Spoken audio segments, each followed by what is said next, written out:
தேசிய ஜனநாயக கூட்டணி என்பது அதிமுக தலைமையின் கீழ் நிற்கிறது. அதை நம்ம மறந்துடக்கூடாது. அவர்கள் வேண்டுமானால் வார்த்தை ஜாலத்தால் மறைக்கலாம், முயற்சிக்கலாம், ஆனால் எடுபடாது. தமிழ்நாட்டில் திமுகவுக்கும் அதிமுகவுக்கும் தான் போட்டி. ஒரு சாமானிய தொண்டன் எளிய குடிசையில் இருந்து வந்த மனிதனும் அதிமுகவில் உயர் பதவிக்கு வரலாம் என்பதற்கு எடப்பாடி பழனிசாமி அவர்களே ஒரு பெரிய எடுத்துக்காட்டு. தமிழ்நாட்டில் திராவிட கட்சிகள் தான் ஆட்சி செய்ய வேண்டும். அதிமுக ஆளுங்கட்சியா திமுக எதிர்கட்சி, திமுக ஆளுங்கட்சியா அதிமுக தான் எதிர்கட்சி. எப்படி பாரதிய ஜனதாவுக்கு இந்துத்துவா என்கிற மதவாதத்தை இந்த நாடு பூச நினைக்குதோ அதே தானங்க விஜய்க்கும். அவர் கிறிஸ்துவ மதத்தை துவம்சத்தை போடுறாரு. பாஜக ஒரு இந்துத்துவ கட்சி, திருப்பரங்குன்ற விவகாரத்தில் அது எப்படி நடந்துக்கிட்டு உங்களுக்கு தெரியும்னு என்கிட்ட நீங்க தான் ஆரம்பிச்சீங்க. அப்படி சேர்ந்திருப்பதால் எப்படி அதிமுகவால் மதவாதத்தை வீழ்த்த முடியும்? இப்படிப்பட்ட கூட்டணி எப்படி மக்களை வெல்ல முடியும்? வெல்ல முடியும்ன்றது மக்கள் தானே தீர்மானிக்கணும். சிறுபான்மை மக்களை வைத்துத்தான் ஆட்சிக்கு வர வேண்டும் என்று நினைத்தால் அப்ப காங்கிரஸ் ஏன் கழட்டி விட நினைக்கிறீங்க? அப்புறம் ஏன் மதுரையில மாநாடு போட்டு சிறுபான்மையினர் நலனை பாதுகாக்கக்கூடியவன் நான் தான் அப்படின்னு சொல்லி எடப்பாடியார் அறிவிச்சிட்டாரு.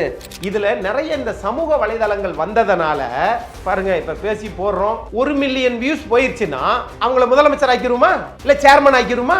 புது புது கட்சிகள்லாம் வாலாட்டிக்கிட்டு இருக்கிற போது இந்த நாட்டில் இல்லை, ஆளுமை மிக்க கட்சி அதிமுகவும் திமுகவும் அப்படிங்கிறத 2026 தேர்தல் கண்டிப்பாக உணர்த்தும். மக்கள் இதை எடை போட்டு வச்சிருக்கிறாங்க.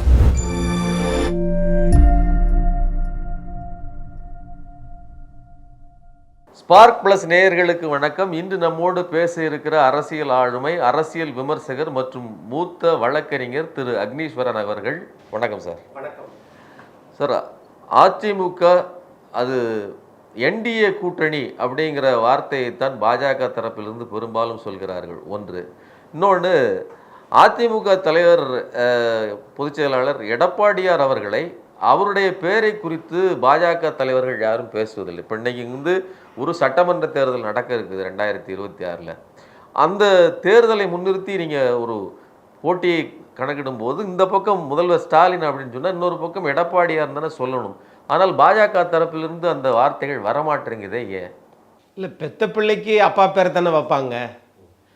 நான் கேட்குறேன், பாரதிய ஜனதா அவங்கள சொன்னா என்ன சொல்லாட்டி என்ன? அவங்க சொல்லலைன்னா 31 வருஷம் தமிழ்நாட்டில் ஆண்ட ஒரு இயக்கம் அதிமுகவினுடைய பொதுச் செயலாளர் எடப்பாடி பழனிசாமி என்பதை இந்த உலகம் அறியாதா என்ன? முன்னாள் முதலமைச்சர் 4.5 ஆண்டு காலம் நாட்டில் முதலமைச்சர் இருந்திருக்காருன்றது தெரியாதா என்ன? ஆகவே அவர்கள் மத்தியிலே ஆளும் கட்சியாக இருந்தபோது காங்கிரஸ் எப்படி திராவிட முன்னேற்ற கழகத்தை அழுத்தி 63 சீட்டுகள் வாங்கி அதில் நிறையா தோத்து போச்சோ அதே மாதிரி இன்றைக்கு பாரதிய ஜனதாவும் அவர்கள் என்டிஏ சர்க்கார் என்று சொல்லுகிறார்கள். கிடையாது. அதிமுக தலைமையில் நீங்கள் என்டிஏ சர்க்கார் என்று சொன்னால் 2024 தனித்தனியாக தானே நின்றீங்க. அப்ப என்டிஏவே தனியாவே ஒரு கூட்டணியை வச்சு நின்றுக்கலாமே, ஏன் நிக்கல? இந்தியா முழுவதும் 17-19 மாநிலங்களில் பலமாக ஆட்சி செய்து கொண்டிருக்கக்கூடிய பாரதிய ஜனதா தனிச்சே இங்க நிக்கலாமே. ஆகவே தேசிய ஜனநாயக கூட்டணி என்பது அதிமுக தலைமையின் கீழ் நிற்கிறது. அதை நம்ம மறந்துடக்கூடாது. அவர்கள் வேண்டுமானால் வார்த்தை ஜாலத்தால் மறைக்கலாம், முயற்சிக்கலாம், ஆனால் எடுபடாது. தமிழ்நாட்டில் திமுகவுக்கும் அதிமுகவுக்கும் தான் போட்டி. நான் கேட்குறேன் சார், பீகார் நம்மை விட 13 கோடி மக்கள் இருக்கக்கூடிய ஒரு மாநிலம். அந்த மாநிலத்தில் ஏன் தேசிய ஜனநாயக கூட்டணி தனியே நின்று வெற்றி பெறல? அங்க நிதிஷ்குமார் தேவைப்பட்டார்ல தேசிய ஜனநாயக கூட்டணிக்கு. அதே மாதிரி இங்கு எடப்பாடி பழனிசாமி அவர்கள் தேவைப்படுவார்கள் என்று தெரிந்துதான் பாரதிய ஜனதா அதிமுக தலைமையில் கூட்டணி வைத்திருக்கிறது. அப்படிதான் நான் பார்க்கிறேன். அதனால அவங்க சொன்னாலும் சொல்லாட்டினாலும் அது ஒரு பெரிய பொருட்டா தமிழக மக்கள் எடுக்க மாட்டாங்க அப்படின்னு நான் நினைக்கிறேன். இல்லை, நீங்கள் இப்படி சொல்கிறீங்க. கூட்டணி கட்சிகளை ஒருங்கிணைப்பதில் பாஜக தான் மும்முரமாக வேலை செய்யுது. நீங்கள் பாருங்கள், டிடிவி தினகரன் அவர்கள் அது கூட்டணி கட்சியை மட்டும் இல்லை, அதிமுக உடைந்து போன அதிமுகவை ஒருங்கிணைப்பதற்கே பாஜக தேவைங்கிற நிலைமையில தான் பிரிந்து சென்று தாவேகாவில் சேர்ந்த செங்கோட்டையன் அவர்கள் கூட அமித்ஷாவை சந்தித்தார். அப்புறம் நிர்மலா சீதாராமனை சந்தித்தார், எங்களை எப்படியாவது இணைத்து விடுங்கள் அங்கே போய் இது பண்ணார். அதே மாதிரி தான் டிடிவி தினகரனும் பியூஷ் கோயல் முன்னிலையில் தான் இணைகிறாரு. அப்போ நீங்கள் அவர்களை மிக சாதாரணமாக அவர்கள் வந்து எங்களை சொன்னா என்ன சொல்லாட்டா என்ன அப்படின்னு நீங்கள் தட்டி கழித்து விட முடியாது இல்லையா? அதாவது சார் 2024 நாடாளுமன்ற தேர்தலில் அவங்களோட, அதாவது தேசிய ஜனநாயக கூட்டணியோட கட்சி எத்தனை கட்சிகள் இருந்துச்சு? 2024 நாடாளுமன்ற தேர்தலில் திரு டிடிவி தினகரன் இருந்தார், திரு ஓபிஎஸ் அவர்கள் இருந்தார், ஐயா பாரிவேந்தர் ஐஜேகே இருந்தது, அண்ணன் ஜான் பாண்டியன் அவர்கள் கட்சி இருந்துச்சு, தேவநாதன் யாதவ் அவர்களுடைய கட்சி இருந்தது. இப்போ அந்த கட்சிகள்லாம் சேர்ந்து வாங்கிய வாக்குகள் 9.5 லட்சம் வாக்குகள். அதுவே ஏறத்தாழ 3% வாக்குகளை பெற்றிருக்குது. இப்போ தேவநாதன் யாதவ் அங்கே இருக்கிறாரா? அவங்களையே ஒருங்கிணைக்கல, அவங்கள ஒருங்கிணைச்சிருக்கணும்ல. நீங்கள் 2026 சட்டமன்ற தேர்தலுக்கு நாங்கள் ஒருங்கிணைக்கிறோம் என்று சொல்லக்கூடியவர்கள் தேவநாதன் யாதவை ஏன் இது பண்ண ஒருங்கிணைக்கல? நீங்கள் ஜெயலலிதா மறைந்து போனதுக்கு பிறகு 2 போட்டி பொதுக்குழுவை கூட்டியிருக்கிறார். ஒரு 4.5 ஆண்டு காலம் முதலமைச்சராக இருந்திருக்கிறார். அதிகமான சாதனைகளை ஒரு விவசாயியாக நான் பார்க்கிறேன். அவர் 7.5 இருக்கட்டும், அத்திக்கடவு அவினாசா இருக்கட்டும், திட்டமாக இருக்கட்டும், இந்த மாதிரி நிறைய பண்ணியிருக்கிறார். ஆனால் கட்சி என்று வருகிற போது எத்தனை வழக்குகளாக இருக்கட்டும் எல்லாத்தையும் அவர் எதிர்கொண்டு தான் இருக்கிறார். இதுதான் ஒரு அரசியல் ஆளுமை என்று நான் பார்க்கிறேன்.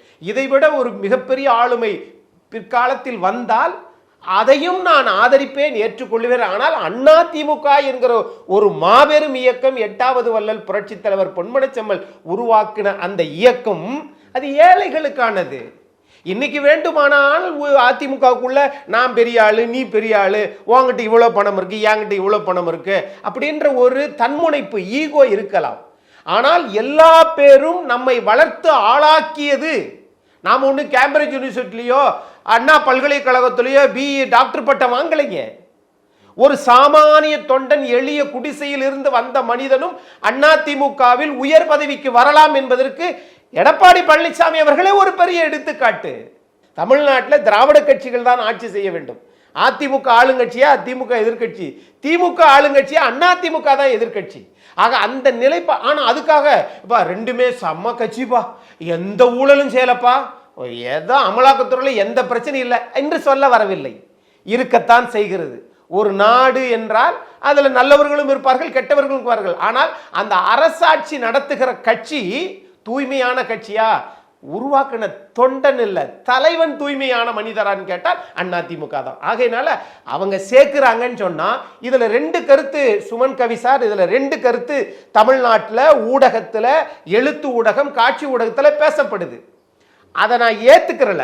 என்ன நினைக்கிறாங்கன்னா அதிமுகவா திரு டிடிவி தினகரனை கூட்டி வந்துச்சு, அதிமுகவா செங்கோட்டையனை தாவேக்காவுக்கு அனுப்பிச்சு, இப்படியெல்லாம் பேசுறாங்கல்ல. அப்ப நிறைய மேஜர் ரோல் எடுக்கிறது பாரதிய ஜனதா. அப்படி எடுப்பதனால அதிமுகவை பெரும்பான்மை பெறக்கூடாத அளவிற்கு இவர்கள் தானே, நாங்கள் தானே முயற்சி செய்தோம் என்று சொல்லுகிறார்கள். அது பாரதிய ஜனதா தமிழ்நாட்டில் தனித்து நிற்கிற போது அந்த முயற்சி எடுத்தால் எடுபடும். இங்க அப்படி கிடையாது. இங்க திமுகவுக்கு அதிமுகவுக்கு தான் போட்டி, தாவேகாவுக்கும் நாம் தமிழர் கட்சிக்கு தான் போட்டி. ரெண்டா இல்லை? நீங்க அதாவது 2024 தேர்தல் சொன்னீங்க, அதுக்கு முந்தைய தேர்தல் பற்றியும் சொன்னீங்க. அதாவது காங்கிரஸும் திமுகவும் ஷீட் ஷேரிங்கில் 67 சீட்டை மேலே ரைடு விட்டு வாங்கிட்டாங்க அப்படின்லாம் ஒரு விஷயம் சொன்னீங்க. அப்படி வாங்கிய தேர்தலில் காங்கிரஸ் தோற்று போனது, அந்த கூட்டணி தோற்று போனது, அதுதானே வரலாறு. அப்போ தமிழ்நாட்டின் உளவியலுக்கு மீறி உங்களுடைய வார்த்தைகளிலேயே பாஜக ஒரு நிர்பந்தத்தை கொடுக்கிறது அப்படின்னு நம்ம புரிஞ்சுக்கலாமா? இன்னொன்று, அப்படி ரொம்ப நெருக்கி சேர்க்கும் போது இது எலி பூனை நட்பு மாதிரி ஒரு முரண்பாடோடு இருக்கக்கூடிய ஒரு நட்பாக மாறிவிடாதா? இதை ஆரம்பத்திலேயே வாக்காளர்கள் ஸ்மெல் பண்ணிட்டா இந்த கட்சிக்கு எப்படி வாக்களிப்பார்கள்? இல்லை, அப்படி கிடையாது. நீங்கள் 2019 திமுக மத்திய பாரதிய ஜனதா அரசாங்கத்தை விமர்சித்தாங்க, ஊரக உள்ளாட்சி தேர்தலை விமர்சித்தாங்க, 2021 விமர்சித்தாங்க, ஆட்சிக்கு வந்தாங்க. ஆனால் அப்போ விமர்சிக்கும் போதெல்லாம் ஆமாப்பா, தமிழ்நாட்டில் திமுக தலைவரும் நாட்டின் முதலமைச்சர் மாண்புமிகு மு.க. ஸ்டாலின் அவர்கள் சொல்லுவது சரிதான்னு மக்கள் நம்பினாங்க. ஆனால் இவர்கள் திமுக மே மாதம் 7ஆம் தேதி 2021 ஆட்சிக்கு வந்ததுக்கு பிறகு என்னப்பா இவர் எப்போ பார்த்தாலும் பாஜக அது செய்யலை இது செய்யலை பணம் தரல இது தரலன்னு இவர் நிறைய வரியை ஏற்றிட்டாரு, கடனை வாங்கிட்டாரு, இவங்க என்னப்பா எப்போ பார்த்தாலும் மதவாதத்தை பற்றி பேசிக்கிட்டே இருக்கிறாங்க என்பதில் நாட்டின் வளர்ச்சி குறைஞ்சு போயிருச்சோன்னு சொல்லி எதிர்மறை வாக்குகள் இப்போ அதிகமாக இருக்கு. இந்த எதிர்மறை வாக்குகளை பாரதிய ஜனதா மதவாத சித்தாந்தம், ஆனால் திராவிட சித்தாந்தம் அதிமுக திராவிட கட்சி தானே. 10 வருஷம் வாங்கின கடனை விட நீங்க 5 வருஷத்துல 10 லட்சம் கோடி வாங்கியிருக்கீங்களே, அது என்ன பொருள், என்ன சித்தாந்தம்? அதிமுக 150% சொத்து வரி உயர்த்தலையே, அது திராவிட சித்தாந்தம். ஆனா நீ 150% நீங்க உயர்த்திட்டீங்களே. இப்ப நான் என்ன சொல்றேன்னா, எல்லாவற்றுக்குள்ளும் சில அரசியல் கட்சிகள் மத்தியில் அங்கம் வகிக்கிற போது ஒரு நிலைப்பாடு, மாநிலத்தில் தனி ஆட்சி பண்ணுகிற போது ஒரு நிலைப்பாடும், எதிர்கட்சியாக இருக்கிற போது ஒரு நிலைப்பாடும், ஆளுங்கட்சி ஆனதுக்கு பிறகு ஒரு நிலைப்பாடு எடுக்கிறது எல்லா கட்சிகளுக்கும் சகஜம். இங்க இந்த எதிர்மறை வாக்குகளை எந்த கட்சிப்பா அறுவடை செய்யும் என்று நினைத்தால் அது அதிமுக தான். இப்போ 2026 சட்டமன்ற பொதுத் தேர்தலுக்கு கூட உங்களுக்கு அதிமுகவுக்கு திமுகவுக்கு தான் இந்த முகவர்கள் அதிகம், ஏஜென்ட் பிஎல்ஓஸ் அவங்க அதிகம். அதுக்கு பிறகுதான் பிற கட்சிகள். அப்படி இருக்கும்போது ஆண்ட கட்சி என்கிற அனுபவம், அடிப்படை கட்டமைப்பு திராவிட கட்சியிலிருந்து ஒருபோதும் தூர்ந்து போயிடக்கூடாது, நாம் கீழே இறங்கிவிடக்கூடாது என்பதில் தெளிவாக இருக்க வேண்டும் என்பதில் ஒரு நிலைப்பாடு. இது எல்லாம் சரியாத்தான் இருக்குது. ஆனால் நாங்கள் மத்தியில் இருப்பதனால இங்கே ஒரு கூட்டணி. நான் கேட்குறேன், காங்கிரஸ் மத்தியில் இல்லை, ஆனாலும் 2024 நாடாளுமன்ற தேர்தல் வரைக்கும் காங்கிரஸ் அமைதியாக இருந்துச்சு. ஏன்னா அன்னைக்கு திமுகவின் தேவை காங்கிரசுக்கு தேவை. இப்ப தாவேகா என்ற ஒன்று வந்ததற்கு பிறகு கேசி வேணுகோபால் என்கிற ஒரு மனிதரை மத்தியில் காங்கிரஸ் கட்சி ஒரு குழு அமைத்ததற்கு பிறகு அவர்கள் போடுகின்ற தனி சதி திட்டம் இருக்கு இல்லையா, அது இன்னைக்கு காங்கிரஸ்ல திரு மாணிக்கம் தாக்கூர் போன்றோர்களை பேச வைக்கிறது. நீங்க சொல்றது கரெக்ட். ஆனா திமுக என்ன பண்ணுது, கண்ணப்பன் அவர்கள் வந்து ராஜா கண்ணப்பன் அவர்கள் எதிர்வினையாற்றுறாரு. அதே மாதிரி மதுரை தளபதி அவர்கள் எம்எல்ஏ தளபதி அவர்கள் எதிர்வினையாற்றுறாரு. ஆனால் அதிமுக என்ன பண்ணுது பாருங்க, பாஜகவோடு கூட்டணியில் இருக்கிறாங்க. ஆனால் திண்டுக்கல் சீனிவாசன் சொல்றாரு, மோடி எங்கள் கூட்டணியில் இருக்கிறாருங்கிறதுக்காக எங்களுக்கு ஓட்டு போடாமல் இருக்கிறாங்கன்னு ஒரு பெண்களை பார்த்து சொல்றாரு. அப்போ மோடி அவருடைய முகம் அல்லது இந்த இந்துத்துவ முகம் என்பது எங்களுக்கு பலவீனம்னு அதிமுக கருதுகிறது தானே அர்த்தம். நீங்க சுமன் கவி சார், நீங்க ஒரு மக்கள் தப்பான ஒரு பாதையை போடுறாங்க, அந்த பாதையை நம்மளும் இது சரியான பாதை தான் சொல்லிட்டு போயிடுறோம். மோடி அவர்கள் போடுவது இந்துத்துவ பாதை என்றால் மக்கள் ஏற்பாங்களா இல்லை மறுதளிப்பாங்களா? வேணாம்ப்பா, நமக்கு தேவை மாமா மச்சானா, இந்து இஸ்லாமியர் கிறிஸ்தவன்ற வேறுபாடு இல்லாமல் தான் இதுவரைக்கும் பழகியிருக்கோம், இனிமேலுக்கு அப்படி தான் பழகணும் என்று அடியே நினைப்பவன். ஆனால் இது மக்கள் மனசில் மாற்றம் வந்திருக்குன்னு நம்ம நினைக்கிறோமான்னு கேட்டால் மாற்றம் வரல. அவர்கள் நினைக்கலாம் மாற்றம் வந்துடும், நம்ம ஒரு கிளர்ச்சி, அதாவது பாஜகவின் கனவு பலிக்காதுங்கிறீங்க. தமிழ்நாட்டில் பலிக்காதது போனதனால தான் திருப்பரங்குன்ற விவகாரம் அங்கு எடுபடவில்லை. ஒன்று நான் கேட்கிறேன், எப்படி பாரதிய ஜனதாவுக்கு இந்துத்துவா என்கிற மதவாதத்தை இந்த நாடு பூச நினைக்குதோ அதே தானங்க விஜய்க்கும். அவர் கிறிஸ்துவ மதத்தை துவம்சத்தை போடுறாரு. ஏன் நாங்கள் தனிச்சு நின்றால் எங்களுக்கு கிறிஸ்துவ வாக்குகள் எல்லாம் வந்துவிடும், அதான அர்த்தம். அப்ப என்ன பொருள்? இந்த தமிழ்நாடு எல்லோரும் ஒன்றாக இருக்கக்கூடிய நாட்டில் சார், புதுக்கோட்டையில் மெய் மதம் என்ற ஒரு மதம் இருக்கு சார், ஜைன மதம், சமண மதம், சைவம், வைணவம், இறைவனை வழிபட்ட ஒரு காலம். சூரியனை பார்த்து கும்பிட்டு போவேன் சார். இன்னைக்கு அடியேன் சூரியனை பார்த்து தான் நான் வணங்குகிறேன். நான் எதை பார்க்கிறேனோ எதை உணர்கிறேனோ அதைத்தான் நான் நம்ப முடியும்.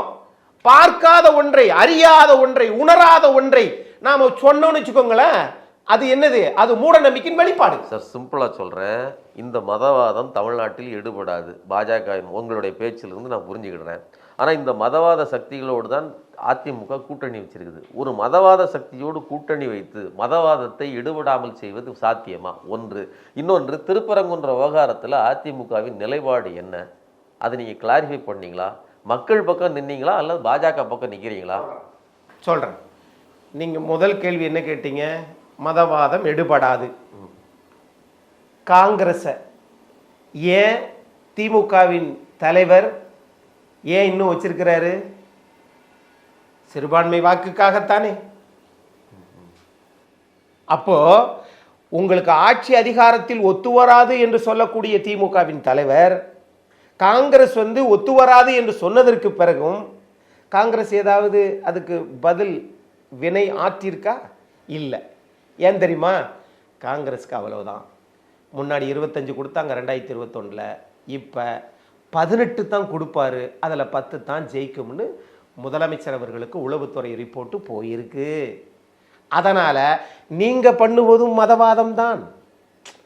பாரதிய ஜனதா பண்ணுவது இந்துத்துவா என்றால் நீங்கள் செய்வது அந்த இந்துத்துவாவை காட்டி பிற மதத்தினரின் ஒட்டுமொத்த வாக்குகளையும் வாங்கித்தான் திமுக வெற்றி பெறுகிறது. அது ஒரு புறம். ஆனால் இல்லப்பா, பாஜக இந்துத்துவாவை காட்டுது.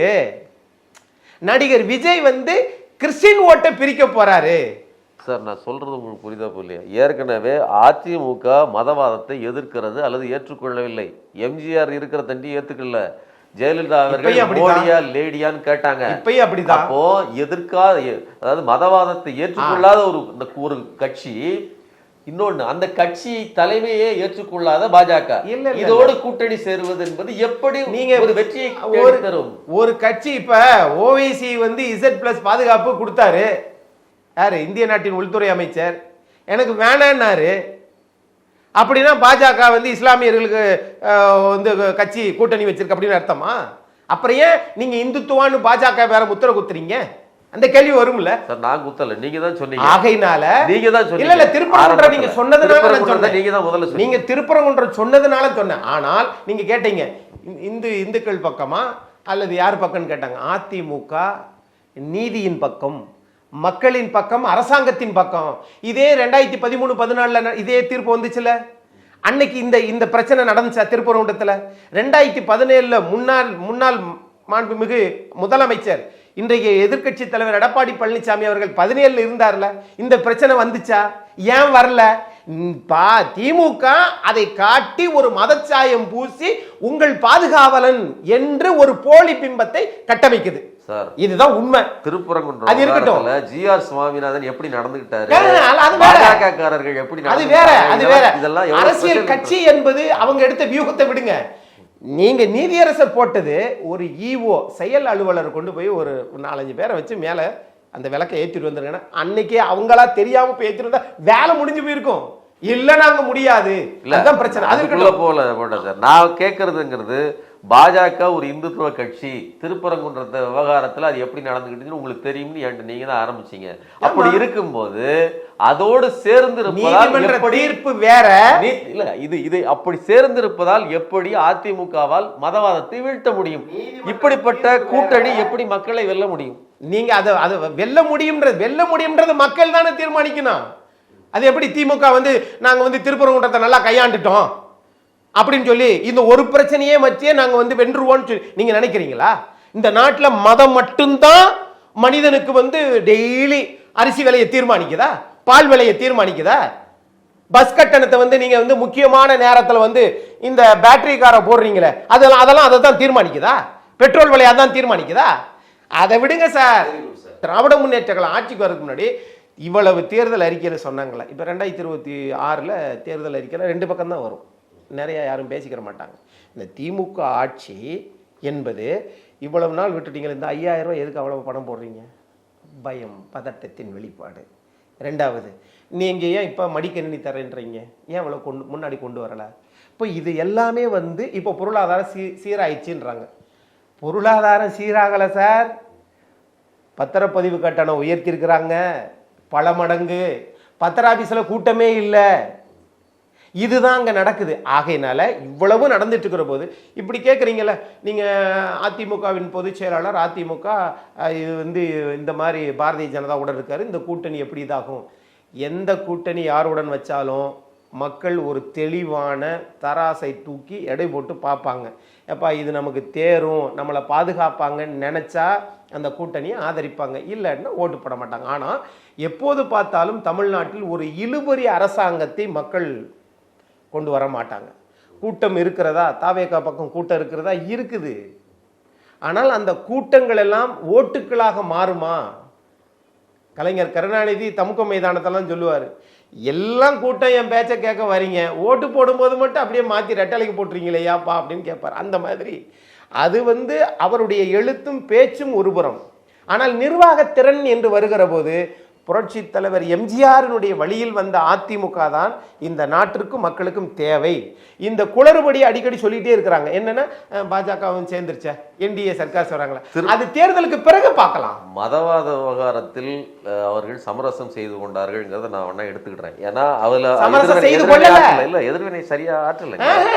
நீங்க அரசாங்கத்தை கேள்வி கேட்காம அதிமுகவை கேட்பது. இன்னொன்னு இன்னைக்கு 2026 பட்ஜெட் வருது. பீகார் தேர்தல்னு சொன்னா கூட ஸ்பெஷல் பேக்கேஜஸ் அறிவிக்கப்படுது.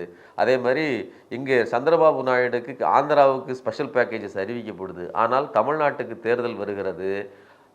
மத்திய பாஜக அரசு ஒரு நன்மையும் செய்யலை. குறிப்பாக 0 தான் கொடுத்துருக்காங்கன்னு சொல்கிறாங்க. ஜல்ஜீவன் திட்டத்துக்கு 3112 கோடி ரூபாய் பணம் கொடுக்கல. கல்வி நிதி 3549 கோடி ரூபாய் கொடுக்கல. மதுரைக்கு மெட்ரோ ரயில் திட்டம் கொடுக்கல. கோவைக்கு மெட்ரோ ரயில் திட்டம் கொடுக்கல. இப்படி கொடுக்காததே ஒரு பெரிய பட்டியல் இருக்குது. இதை குறித்து அதிமுகவின் நிலைப்பாடு என்ன? 40 நாடாளுமன்ற உறுப்பினர் அதிமுகவுக்கு இருக்கு. ஏற்கனவே 39 நாடாளுமன்ற உறுப்பினர் திமுகவுக்கு தானே கொடுத்தாங்க. இந்த முறை நீங்க கேள்வி ஒரு எதிர்கட்சியாக பாஜகவோடு கூட்டணி வைத்திருக்கிற ஆளுங்கட்சி வேலை செய்யாதான், ஆளுகிற அரசாங்கம் பாஜகவை கேள்வி எழுப்பாதான்.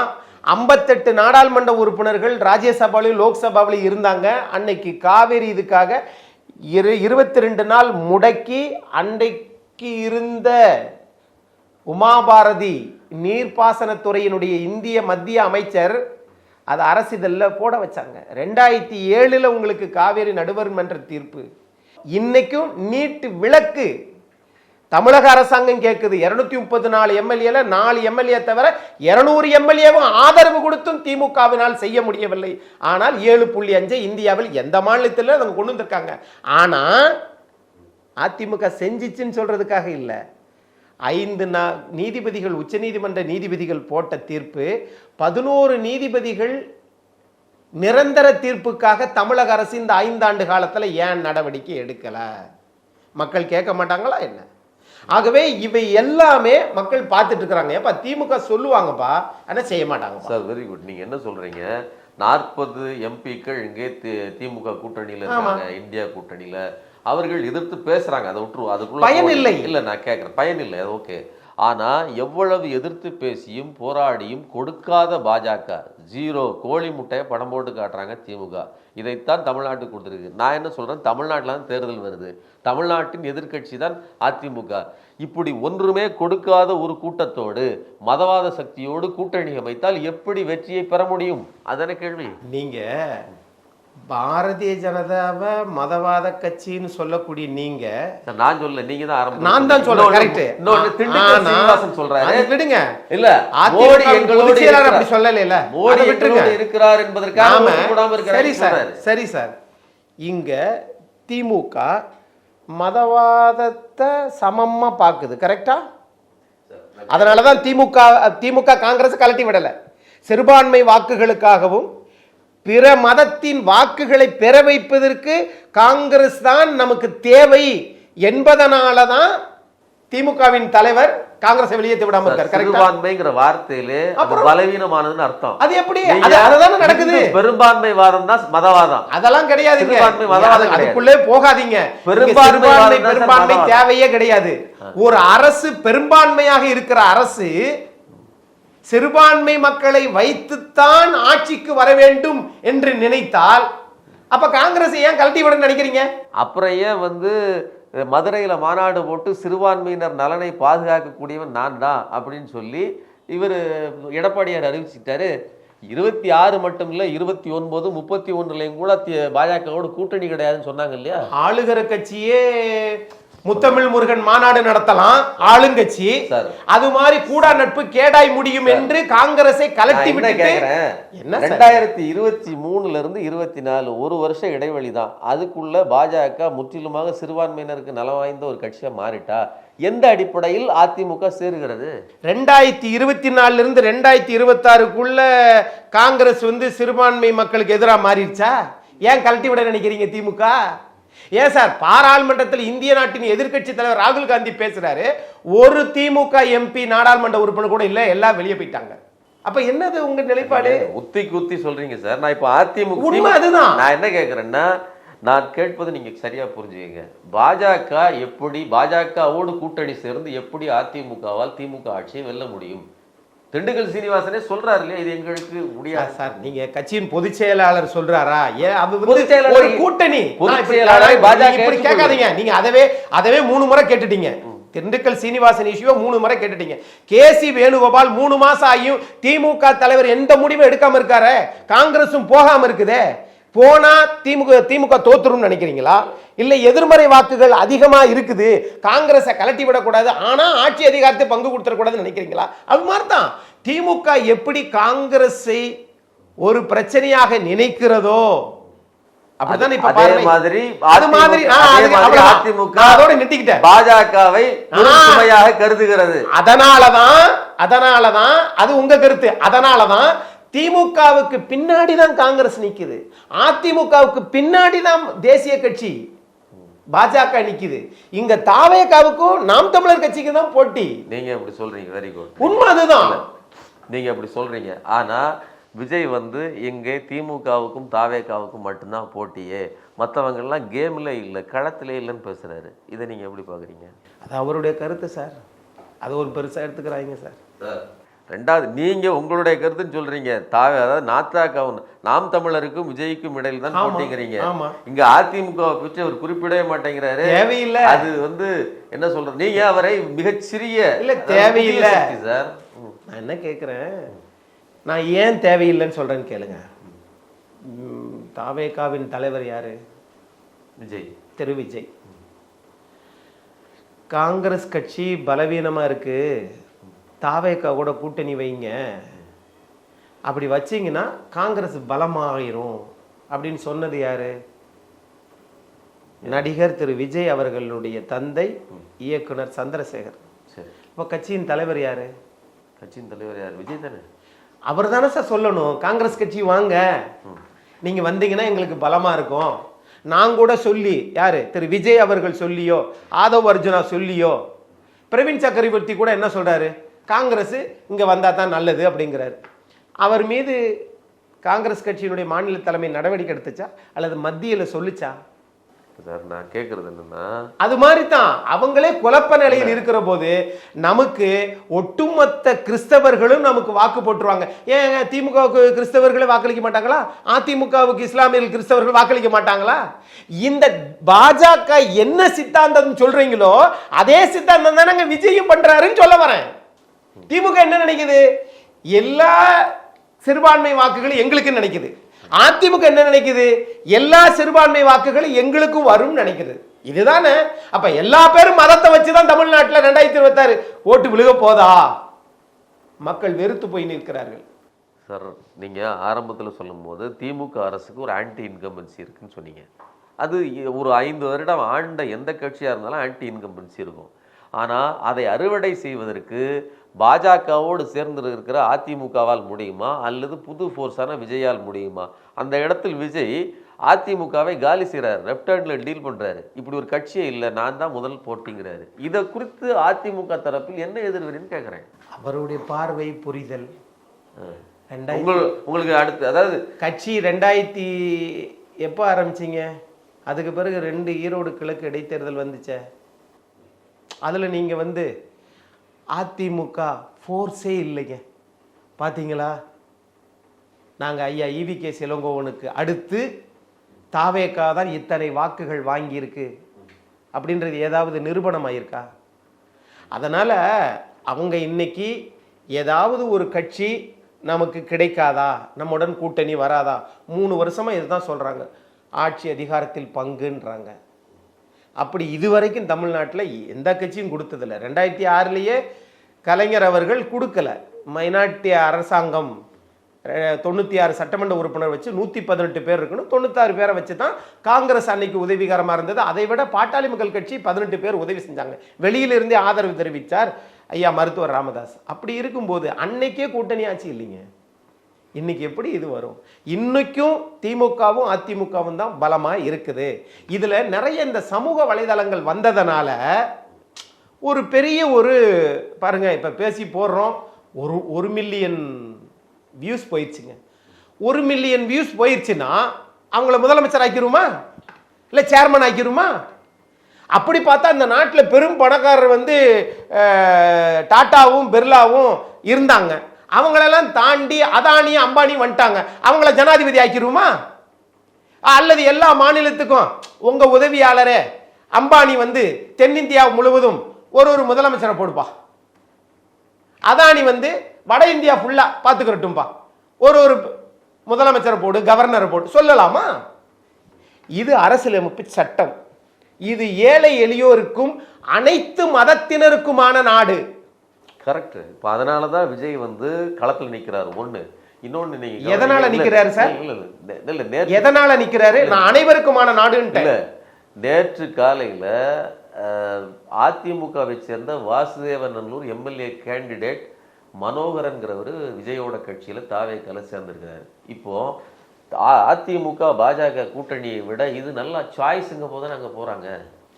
எப்பயுமே ஒரு புது கட்சி வரும்போது சாய்ஸ் ஆத்தாசா இருக்கும். டெஸ்லா கார் கூட புதுசாக வந்தபோது நல்லா தான் இருந்துச்சு. அது அமெரிக்காவில் மட்டும்தான். வெளிநாடுகளில் வாங்கின போது அது டிரைவர்லெஸ் கார், பேட்டரியில் இருக்கும், ரிமோட்டில் இயங்கும். ஆனால் ஆசிய நாடுகளுக்குள்ளே வரல. ஐரோப்பிய நாடுகளிலே போய்கிட்டு இருக்கும்போது பத்தி எரியுது. புதுசாக வருகிற போது மக்கள் எதிர்பார்ப்போடு தான் இருக்கும். மக்கள் நீதி மையம் புதுசாக வந்துச்சு. உலகநாயகன் கமலஹாசன் ஒரு 180 படத்துக்கு மேலே நடிச்சிருக்கிறாரு. நடிப்பில் நீங்கள் நடிகர் திலகம் சிவாஜி கணேசனுக்கு பிறகு ஒரு தமிழ்நாட்டில் ஒரு நல்ல நடிகர். 2.6% வாக்கெடுத்தார். இன்னைக்கு திமுகவில் ஒரு ராஜ்யசபா உறுப்பினர் கொடுத்து வச்சிருக்கிறாங்க. ரஜினிகாந்த் அவர்கள் அரசியலுக்கு வருகிறேன் என்று சொன்னார். 96 இருந்த ரஜினிகாந்த் அவருடைய சிந்தனையும் 2024 ரஜினிகாந்த் சிந்தனை எப்படி இருக்குது? எத்தனையோ நடிகர்கள் வருவாங்க போவாங்க. ஆனால் இங்கே புதுசாக வந்திருக்கிற நடிகருக்கு ஒரு பெரிய ஒரு வியப்பு, ஒரு பெரிய ஆர்ப்பாட்டம் படம் இருக்கத்தான் செய்யும். மக்கள் தீர்மானிக்கட்டும். ஜாதியால் மதத்தால் ஒரு மக்கள் தீர்மானித்தால் அன்றைக்கு ஜனநாயகம் கொஞ்சம் கொஞ்சமாக கீழே இறங்கிக்கிட்டு இருக்கு. அரசியலமைப்பு சட்டம் தோற்று போய்கொண்டே இருக்கிறது. ஒற்றை மதம் சார்ந்த நாடு இந்தியா என்கிற நாட்டுக்கு நம்ம வந்துட்டோம் அப்படின்னா எல்லாருக்கும் அதை வச்சு தானே அரசியல் பண்ணிட்டு இருக்கோம். என் நாட்டை விட என் மதம் உயர்ந்தது, இந்த ஆசிய கண்டத்தை விட என் ஜாதி உயர்ந்தது அப்படின்னு நம்ம நினைச்சிட்டோம்னு வச்சுக்கோங்களேன். அப்புறம் அரசியலமைப்பு சட்டம் பாவம் அது எதுக்கு? அப்படிலாம் முன்னோர்கள் நினைக்கல. இன்னைக்கும் சரியாக தான் நடந்துட்டு இருக்கு. அப்படிதான் நான் பார்க்குறேன். இல்லை, இப்போ நீங்கள் அது ஒரு கட்சி சார், சின்ன கட்சி அப்படிங்கிறீங்க. இதே கட்சியை தான் அதிமுகவோடு வர வேண்டும், கூட்டணி வர வேண்டும்னு எடப்பாடி பழனிசாமி ரொம்ப விரும்பினார். 41 பேர் இறந்தபோது கூட விஜய்க்கு ஆதரவு கொடுத்தார். அதே மாதிரி அதோ கொடி அசைது பாருங்க, பிள்ளையார் சொல்லி போட்டாச்சுன்னு சொல்லி பெருமையாக பேசினார். இதெல்லாம் நடந்துருச்சு. அதுக்கப்புறம் விஜய் வரமாட்டாருங்கிறது உறுதியானதுக்கு பிறகு இப்போது அவர் வாங்குகிற டிக்கெட் பிளாக்கில், அவர் வாங்குகிற பணம் பிளாக்கில் வாங்குறாரா ஒயிட்டில் வாங்குறாரா, முதல் நாள் டிக்கெட்டு ஒழுங்காக உரிய தொகை வசூலிக்கப்படுகிறதா, ஃபேன்ஸு ஷோ, இதையெல்லாம் கேள்வி கேட்குறாங்க. அப்போது திமுக எதிர்வினை ஆற்றலை பெருசாக விஜய்க்கு, அதனால் அதிமுக எதிர்வினை ஆற்றுகிறது. அப்போது தங்களுடைய எதிரி விஜய் தான் என்று சரியாக அதிமுக புரிந்து வைத்திருக்கிறார் தானே கேள்வி. ஒரு தங்களுடைய ஓட்டுக்களைத்தான் இவர்கள் விஜய் எடுக்கிறாருங்கிற அச்சம் அதிமுகவுக்கு இருக்கிறதான்னு கேட்குறேன். அது இப்போதைக்கு எப்படின்னு தெரியல. திரு விஜய் அவர்கள் எடுக்கக்கூடிய ஓட்டு விசிக வாக்குகள், நாம் தமிழர் கட்சி வாக்குகள், தேமுதிக வாக்குகள். அப்படின்னா அதிமுக திமுகவிலேருந்து ஓட்டே போடாதாப்பா போவாதாப்பா அப்படின்னு நீங்கள் கேட்டால் போகும். ஆனால் அடிப்படை கட்டமைப்பில் சேதாரம் வராது. அப்படிதான் நான் பார்க்குறேன். இங்க அரசியல் புரிதல் என்பது ஒரு திரைப்படத்தில் நடிச்சிட்டா இந்த நாட்டில் பெரிய மாற்றத்தை கொண்டு வந்துருவாங்க.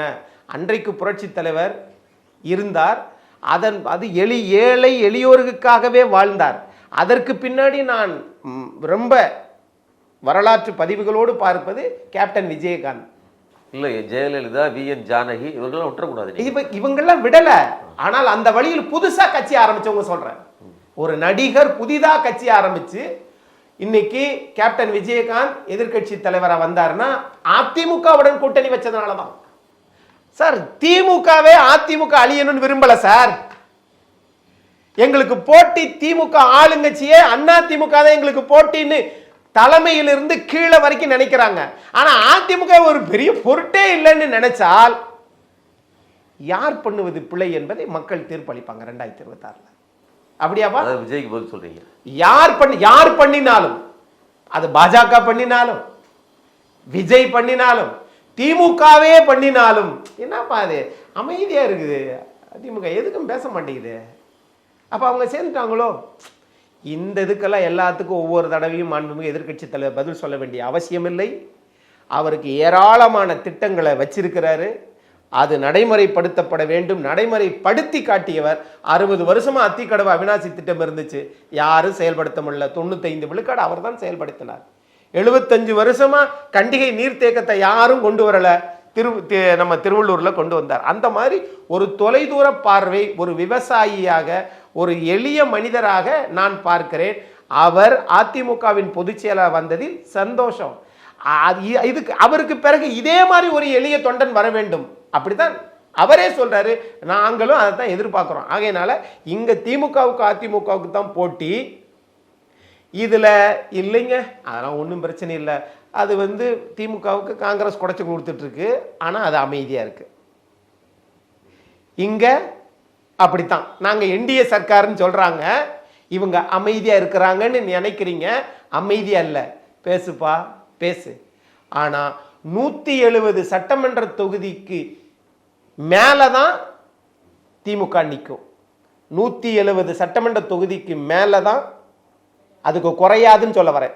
திமுகவும் அதிமுகவும் 170க்கு குறையாமல் நிற்பாங்க. அப்படி நின்றாதான் இது கலைஞர் அவர்களையும் புரட்சி தலைவி அம்மா அவர்களையும் இழந்த வெற்றிடத்தை புது புது கட்சிகள்லாம் வாலாட்டிக்கிட்டு இருக்கிற போது இந்த நாட்டில் இல்லை, ஆளுமை மிக்க கட்சி அதிமுகவும் திமுகவும் அப்படிங்கிறத 2026 தேர்தல் கண்டிப்பாக உணர்த்தும்.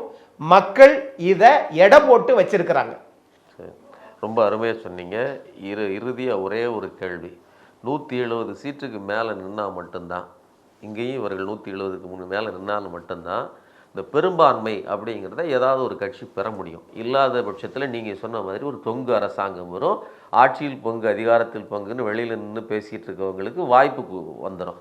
அப்படி இருக்கிற பட்சத்தில் 50லிருந்து 60 சீட்டு வரையிலும் நாங்கள் கேட்போம் அப்படின்னு பாஜக தரப்பில் அழுத்தி சொல்கிறார்கள். குறிப்பாக BL சந்தோஷ் ஒரு கூட்டத்தில் பேசும்போது பகிரங்கமாக 20லிருந்து 25% சீட்டுகள் கேட்போம்னு சொல்லியிருக்கிறாரு. அப்படின்னா அது 40லிருந்து 48, அதாவது 43லிருந்து 48 சீட்டு வரையிலும்னு அர்த்தம். இப்போ 40 சீட்டு 50 சீட்டு அவர்கள் மட்டும் கேட்கிறார்.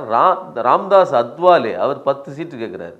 நீங்கள் இந்திய குடியரசு கட்சி அது எங்கே இருக்குன்னே தெரில, ஆனாலும் அது அதிமுக கூட்டணியில் 10 சீட்டு வேணும்னு கேட்குறது. ஜான் பாண்டியன் 10 சீட்டு கேட்குறாரு. இவ்வளத்தையும் பங்கு போட்டு அதிமுக கொடுத்து விட்டால் எப்படி 170 நிற்க முடியும்? அப்போ இது இவ்வளோ நெருக்கடிக்குள்ள அதிமுக கூட்டணி இருக்கு இல்லையா? திமுக காங்கிரஸுக்கு அதுதான் சார் தமிழ்நாட்டில் இங்கே இருதுருவ அரசியல் தான் சார். அதை வச்சு தான் நான் சொல்கிறேன். திமுக காங்கிரஸுக்கு எத்தனை சீட்டுகள் கொடுக்குமோ அதே அளவுக்குத்தான் அதிமுகவின் பொதுச் செயலாளரும் பாஜகவுக்கு கொடுப்பார். அவ்வளோதான். அவங்க மத்தியில் இருக்கலாம், சிங்கப்பூரில் இருக்கலாம், மலேசியாவில் இருக்கலாம், அது எங்களுக்கு தேவை கிடையாது. தமிழ்நாட்டில் திராவிட கட்சிகள் தான் இருக்கணும். ஆனால் இளைஞர்களுக்கு நிறைய வாய்ப்பு கொடுக்காதனால தான் தாவேகா என்கிற ஒரு கட்சி உருவாகி இருக்குது. 40 வருஷம் மாவட்ட செயலாளர் திமுகவில். அப்பா மத்திய அமைச்சர், மகன் மாநில அமைச்சர், அப்புறம் பேரை ஒரு வாரியத்தின் தலைவர். இந்த நிலைமை இருக்குது இல்லையா? அதிமுகவிலும் இருக்கு. திமுகவில் இருக்கு. அப்ப இங்கு போனா ஆலமரத்துக்கு கீழே எந்த மரமும் வளராது. அந்த மாதிரி இப்ப 100 தலைமுறைக்கு தேவையான சொத்துக்களை அதிமுகவின் தலைவர்களும் திமுகவின் தலைவர்களும் இந்த மனப்பான்மை இருக்குல்ல. அதனாலதான் ஒருவேளை தாவேக விஜய் நமக்கு வாழ்வை தந்து விடுவாரோ என்கிற ஒரு மதி மயக்கத்தில் போறாங்க. திரைப்படம் வேற, அரசியல் வேற. மக்கள் யாரை தேர்ந்தெடுப்பாங்கன்னா, ஒரு பத்திராபீஸில் ஒரு சாட்சி கையெழுத்து போடணும், ஆதார் அட்டையில் பேர் திருத்தணும், அதுக்கு யார்ப்பா வருவா? அதிமுக யாராவது கூட்டிட்டு போய் செய்வாங்க. திமுக பேன் கார்டு வாங்கி தரணும், போய் நிற்பாங்க. ஓட்டர் ஐடி என்ன இல்லை, கேஸ் பில்லை கொண்டு வா, இதை போய் கொடுப்பாங்க. இந்த வேலையெல்லாம் திமுக அதிமுக செய்து மக்களை அரசியல் மயப்படுத்தி இருக்கிறது. ஆட்சிக்கு வந்த உடனே என்ன பண்ணுவாங்க? மாநில உரிமையை சட்டப்பூர்வமாக எதிர்த்து கொண்டு வந்து காட்டுவாங்க. இதுதான் அதிமுக திமுக. அதனால மக்கள் இந்த பக்கம் தான் நிற்பாங்க அப்படின்னு நான் எதிர்பார்க்கிறேன். மக்கள் எப்படி தீர்ப்பளிக்கிறார்கள் என்பதை பொறுத்து பார்ப்போம். வெரி குட் சார், ரொம்ப அருமையாக சொன்னீங்க. இந்த தமிழ்நாட்டு மக்கள் ஒருபோதும் மதவாதத்தை ஏற்றுக்கொள்ள மாட்டார்கள், மதவாத சக்திகளை கண்டிப்பாக வீழ்த்துவார்கள் அப்படிங்கிறதுல உங்களுக்கு மாற்று கருத்தே இல்லை. ஆனால் அந்த மதவாதத்தை முன்னிறுத்தி அரசியல் செய்கிற பாஜகவோடு கூட்டணி அமைத்து அதிமுக மதவாதத்தை முறியடிக்க போராடி கொண்டிருக்கிறது அப்படிங்கிற செய்தியை மக்களுக்கு தெரிவித்திருக்கிறீர்கள். ரொம்ப நன்றி சார்.